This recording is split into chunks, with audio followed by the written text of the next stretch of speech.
জানাই স্বাগত। আজ আমি চলে এসেছি কৈপুকুর, হাওড়া কৈপুকুর শিব দুর্গা মন্দিরে। আজকে শিবরাত্রি উপলক্ষে এখানে যা যা অনুষ্ঠান হচ্ছে আমরা আপনাদের সামনে তুলে ধরছি।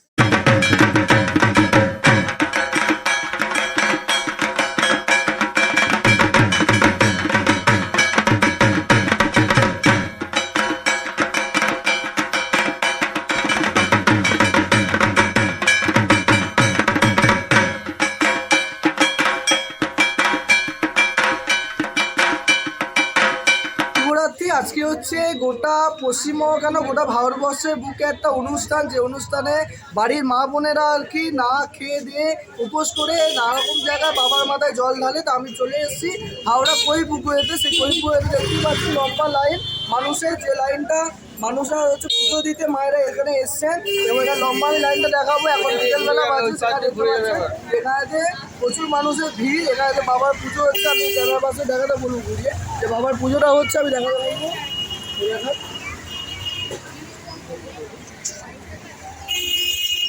প্রচুর মানুষের যে এখানে এসছেন এবং রাত যত বাড়বে তত এখানে ভিড় বাড়বে। এবং কৈপুকুর শিব মন্দির এখানে হাওড়া মন্দিরটার কাছে একটা বহু পুরানো মন্দির এটা, যারা আসেন এখানে মায়েরা কাছে পিঠের এবং অনেক দূর দূরান্ত থেকে এখানে আসেন বাবার মাথায় জল ঢালতে। আপনারা দেখতে পাচ্ছেন আমার চ্যানেলটাকে লাইভ আমরা আপনাকে দেখাচ্ছি। এখানে যে শিবরাত্রি উপলক্ষে প্রোগ্রাম চলছে, তো আমি এখানে পেয়ে গেছি একজন দর্শনার্থীকে। আপনার নামটা? সীমা সরকার। আপনি কতদিন ধরে আসছেন? 6 বছর ধরে এখানে পুজো দিচ্ছে। তো সুন্দরভাবে সুষ্ঠুভাবে এখানে পুজো হয়, মানে মনে শান্তি হয় এখানে। এছাড়া প্রতিদিনই এখানে আমি পুজো দিয়েছি ঠাকুরের মাথায় জল, শিব ঠাকুরের মাথায়। খুব সুন্দরভাবে এরা ম্যানেজমেন্ট করে, এত সুন্দর। আমরা এত উপোস করে থাকি সারাদিন, মানে নির্জলা উপবাস আমরা করে থাকি, কোনো কষ্ট হয় না। আমরা চেয়ারে সুন্দরভাবে বসে আমরা লাইন দিয়ে তারপর রেডি। আজকের দিনটা আপনি কিভাবে পালন করলেন আর আপনি কি উপোস করেছেন? হ্যাঁ, আমি মানে নির্জলা উপবাস, সকাল থেকে না খেয়েই আছি। আমি এই শিব ঠাকুরের মাথায় জল দিয়ে এখানে বাড়িতে গিয়ে আবার আমার নিজের শিবলিঙ্গ আছে আসনে, আমি সেখানে আবার পুজো দেবো, দিয়ে আবার ঠাকুরের মাথার এই চরণামৃত আগে প্রসাদী রূপে গ্রহণ করে উপোসটা ভঙ্গ করবো। ধন্যবাদ। আমি পেয়ে গেছি আরও একজন দর্শনার্থীকে। নমস্কার দিদি, আপনার নাম? আমার নাম বর্ণালী মজুমদার, আমি এপাড়ার বাসিন্দা। আচ্ছা, আপনি এই শিবরাত্রিটা কেমন এনজয় করছেন আজকের দিনটা সারাদিন? শিবরাত্রি আমরা এই কৈপুকুর শিব মন্দির বাৎসরিক আমাদের যে শিব দুর্গা পুজো হয় সেটা খুব মহাসমরের সঙ্গে পালিত হয়। এটা নিয়ে আমাদের 30 বছর, মানে 2 যুগ কেটে গেছে বলতে পারেন, এটা 3 যুগ। আর মহাসমরের সঙ্গে পালিত হয় শিব দুর্গা পুজো। শুধু শিব চতুর্দশী মানে আমাদের এটা 4 প্রহরেই পুজোটা হয়। আমাদের বিশেষ পুজোও হবে, রাত্রে আমাদের বিশেষ পুজো হবে। তার সহ আমাদের কালকেও সারাদিন জল ঢালা হবে। আর এখানে মোটামুটি সবাই মানে এই সব দিক থেকেই আর কি আমাদের সব বৌদিরা, বোনেরা, মায়েরা সবাই আসেন এখানে, খুব এনজয় করেন, পুজো করেন। এমনকি আমাদের প্রসাদ বিতরণও হয়। আর আমাদের খুব বড় উৎসব হয়, সেটা আমাদের এবছরে মঙ্গলবার দিন হবে। এখানে আমাদের সকলকে ভোগ প্রসাদ খাওয়ানো হয়, পাঠানো হয়, খাওয়ানো হয়। আমরা খুব আনন্দ করি, আমরা বছরে অপেক্ষা করি এই দিনটা কবে আসবে। আমরা সবাই মিলে রাত্রিবেলা সবাই এখানে বসে খুব মহাসমরের সঙ্গে আমাদের পুজো হয়। খুব আমরা বাবার উৎসব, মানে বাবার যা যা নিয়ম, পুরো নিয়ম পালন করে বাবার সমস্ত কিছু, আবার বিশেষ পুজো আমাদের রাত্রিবেলা 4 প্রহর ধরে পুজো হবে। এখন সবাই দেখছেন জল ঢালছে, আমিও জল ঢালতে এসেছি। আমাদের খুব উৎসব হয় আমাদের এখানে, কালও চলবে ঢাক বাজিয়ে, মানে খুব ভালো অনুষ্ঠানে। আপনি মঙ্গলবারও মানে এখানে আপনি দাঁড়াতে পারবেন না, এত মানুষের সমারোহ হয়, এত এত দূর দূর থেকে মানুষজন আসেন। আর প্রসাদ কেউ হবে না যে প্রসাদ পাচ্ছে না।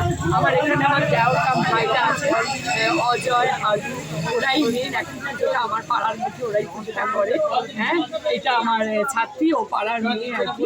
তো সেই হিসাবে সবাই আমরা খুব আনন্দ করি এখানে। একটু পরেই দেখতে পারবেন, মানে ছেলে মেয়ে আমরা সবাই, দাদা বৌদি সবাই এক হয়ে যায় এই পুজোর সাথে। আমার নাম অনুপা ঘোষ।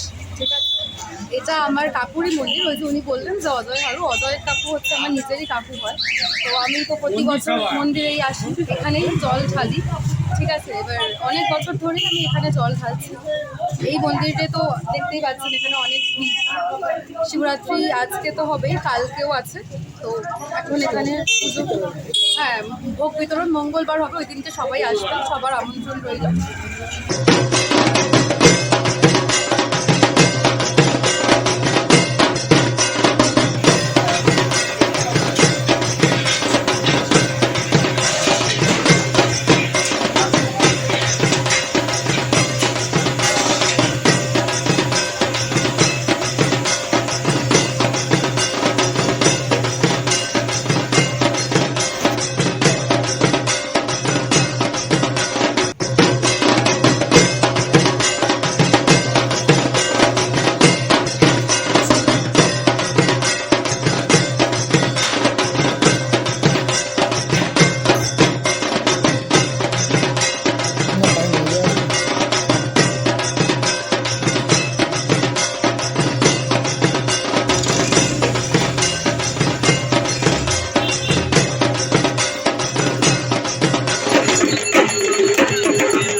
বসে খাওয়াচ্ছে।